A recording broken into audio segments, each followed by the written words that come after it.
I'm Dr. Neeraja, Chief Fertility Specialist, Dr. Neeraja's Fertility and Gynec Center, KPHP. So hair loss in pregnancy.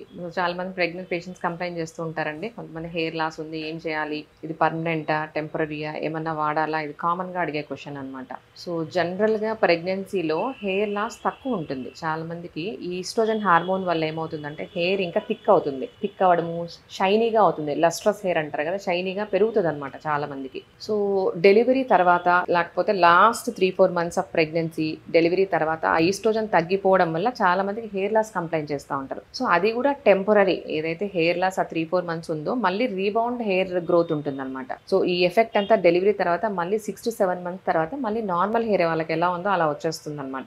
మనకు hair loss అనేది బయట కనపడుతుంది, అంటే hair కానీ skin కానీ general condition reflect చేస్తుంది. So ఒకవేళ హెయిర్ లాస్ ఉంది అంటే వేరే ఏమన్నా ప్రాబ్లం ఉందా మనం ఫస్ట్ థింక్ చేయాలి. మెయిన్ కామన్గా అనీమియా అండి. సో ఇండియాలో most common cause of anaemia iron deficiency, సరిగా తినకపోవడము, బ్యాలెన్స్డ్ డైట్ తీసుకోకపోవడము, హైపోప్రోటీనీమియా, హెల్మింథిక్ ఇన్ఫెక్షన్స్ అంటే రింగ్ వార్మ్స్ ఉంటాయి కదా కడుపులో, వాటి వల్ల అనీమియా రావడము.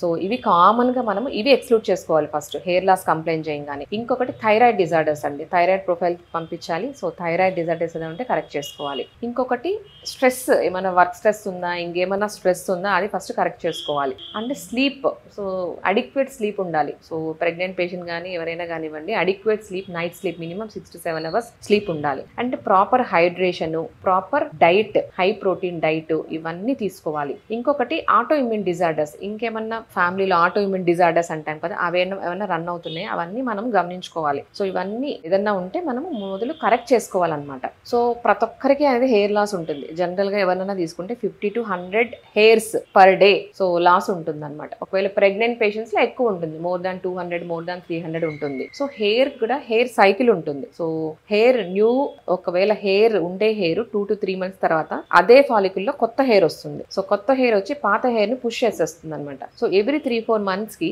So new hair, new follicle, అదే ఫాలికల్ నుంచి రీగ్రో అవ్వడం జరుగుతూ ఉంటుంది అనమాట. ఇది హెయిర్ సైకిల్. సో ట్రీట్మెంట్ ఎలా ఉంటుంది, మెయిన్ మనము రీజన్స్ చెప్పుకున్నట్టు బ్యాలెన్స్డ్ డైట్, ప్రాపర్ న్యూట్రిషన్, అది ఇంపార్టెంట్. ఇప్పుడు చాలా మంది హెయిర్ లీవ్ చేసుకుంటారు, ఇట్స్ ఆల్సో నాట్ అడ్వైజబుల్ అనమాట. సో హెయిర్ ఎందుకంటే డ్రై అయిపోవడము, డస్ట్ పడ్డము, అన్హెల్దీ అయిపోతుంది. ఇంకొంతమందికి టైట్ గా హెయిర్ టై చేస్తూ ఉంటారంటే అది కూడా not advisable. And gentle hair wash కూడా జెంటిల్ షాంపూ, కాన్సన్ట్రేటెడ్ షాంపూ కావాలంటే జెంటిల్ షాంపూ తీసుకోవాలి. సో బయట దొరికే షాంపూస్ కూడా మనము డైల్యూట్ చేసుకొని వాడుకోవాలి. So adequate amount of water దాంట్లో యాడ్ చేసుకొని అప్పుడు జెంటిల్ హెయిర్ వాష్ చాలా ఇంపార్టెంట్. మనం ముందు చెప్పుకున్నట్టు న్యూట్రిషన్ అనమాట, proper nutrition, protein rich diet, balanced diet, ఇవన్నీ ఇంపార్టెంట్.